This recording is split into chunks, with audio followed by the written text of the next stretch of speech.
नमस्कार, मी अनिल उपाध्ये. शिवसिद्ध बातमीपत्रात आपलं स्वागत आहे. पाहूया आजची बातमी. कोल्हापूर शहरात भरवस्तीत बिबट्या घुसल्याने एकच खळबळ उडाली.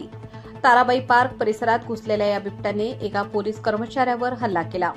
यात पोलीस कर्मचारी किरकोळ जखमी झाला. या घटनेने शहरात एकच खळबळ उडाली. अखेर वनकर्मचाऱ्यांनी या बिबट्याला जेरबंद केले. गुंगीचे इंजेक्शन देऊन बिबट्याला ताब्यात घेण्यात आले. यामुळे सर्व यंत्रणेबरोबरच नागरिकांनीही सुटकेचा निश्वास घेतला. ताराबाई पार्क परिसरात एका हॉटेलच्या गार्डनमध्ये उडी घेत बिबट्याने त्या ठिकाणी काम करत असलेल्या एका कर्मचाऱ्यावर हल्ला केला.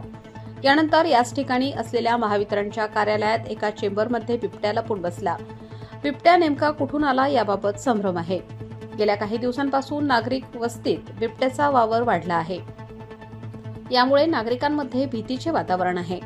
पन्हाळा, ज्योतिबा, सादळे, मादळे यासह परिसरात अनेकदा बिबट्याचा वावर असल्याचे दिसून आले आहे. मात्र आज शहरातच बिबट्या घुसल्याने एकच गोंधळ उडाला. वनविभाग, कोल्हापूर पोलीस, अग्निशमन दल आणि महानगरपालिकेचे कर्मचारी या सर्वांच्या प्रयत्नाला यश आले.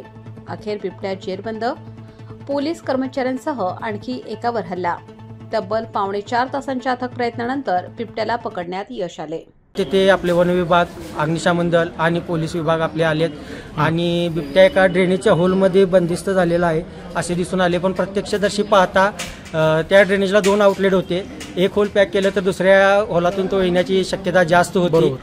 त्या अर्थाने आपल्या NGOचे देवेंद्र भोसले यांनी एक होल मोठ्या धाडसाने पॅक केलेला प्लाव टाकून आणि दुसऱ्या होलवर आपली वन विभागाची टीम होती, आपले वरिष्ठ अधिकारी होते, अग्निशमन दलाचे लोक होती.